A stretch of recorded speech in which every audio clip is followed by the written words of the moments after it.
My name is Fuad Chiragov. I'm a local expert at Center for South Caucasus Studies. It's a Baku-based think tank.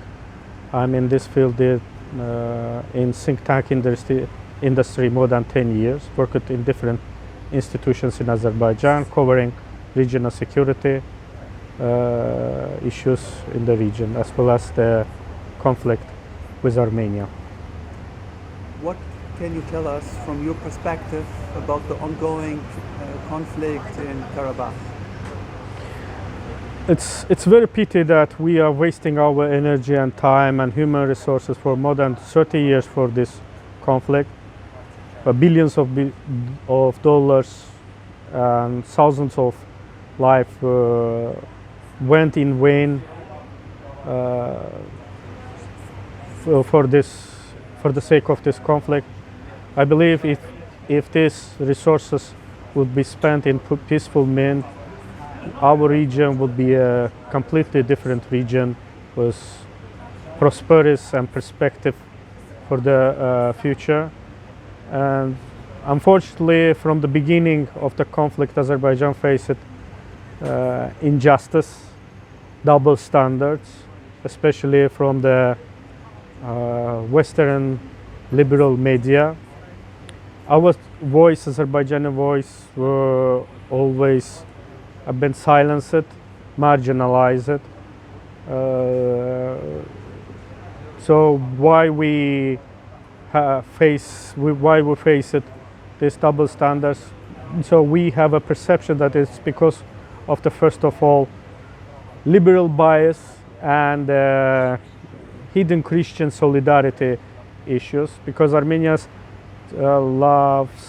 always try to present themselves as an ancient Christian nation surrounded by the barbarian Muslims that want to destroy them. And throughout these years, Armenia have exploited Armenian genocide issue to justify their crimes, to justify the occupation of the Azerbaijani territories.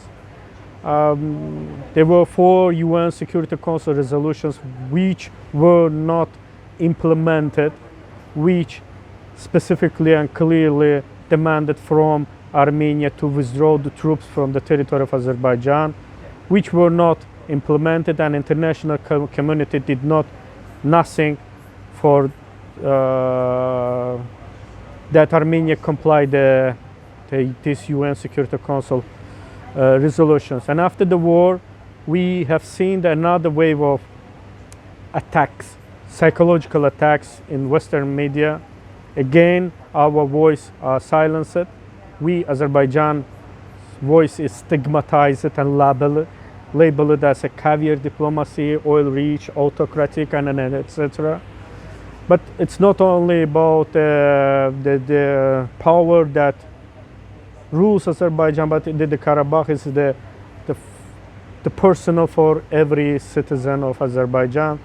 So for 30 years, every 6% person of Azerbaijan were IDPs or refugee. And what we see, when I say the liberal bias, it's because what we see is Armenia is using victimization and historically oppressed people concept in its foreign policy and propaganda in the West.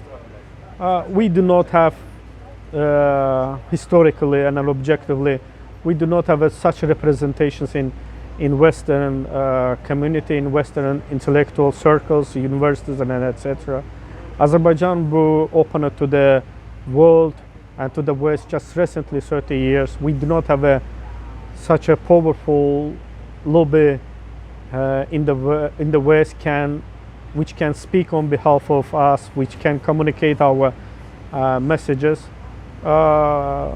Even people like me who can speak English are very recent phenomenon in Azerbaijan.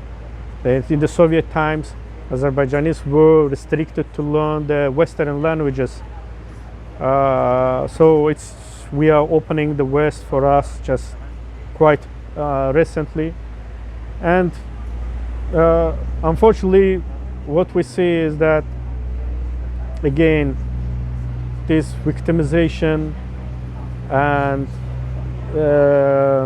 historical oppressed people concepts are used against Azerbaijan, while the same circles talk about rights and securities of the Armenians, ignore rights and securities and properties for Azerbaijanis who were displaced for more than 30 years.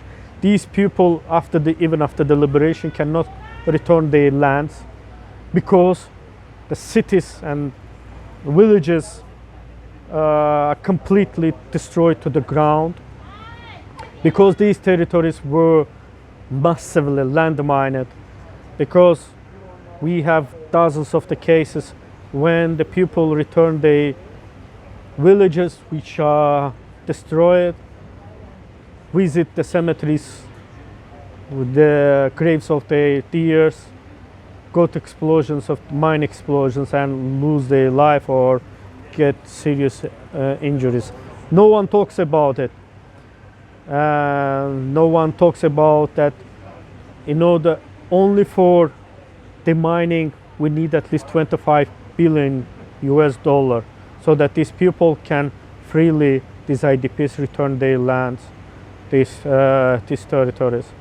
We do not hear anything that when during the war Armenia launched missile attacks, sleeping cities far behind the front line in Ganja, when the kids and sleeping elderly people were killed, and which was actually, there was not a military necessity for doing this.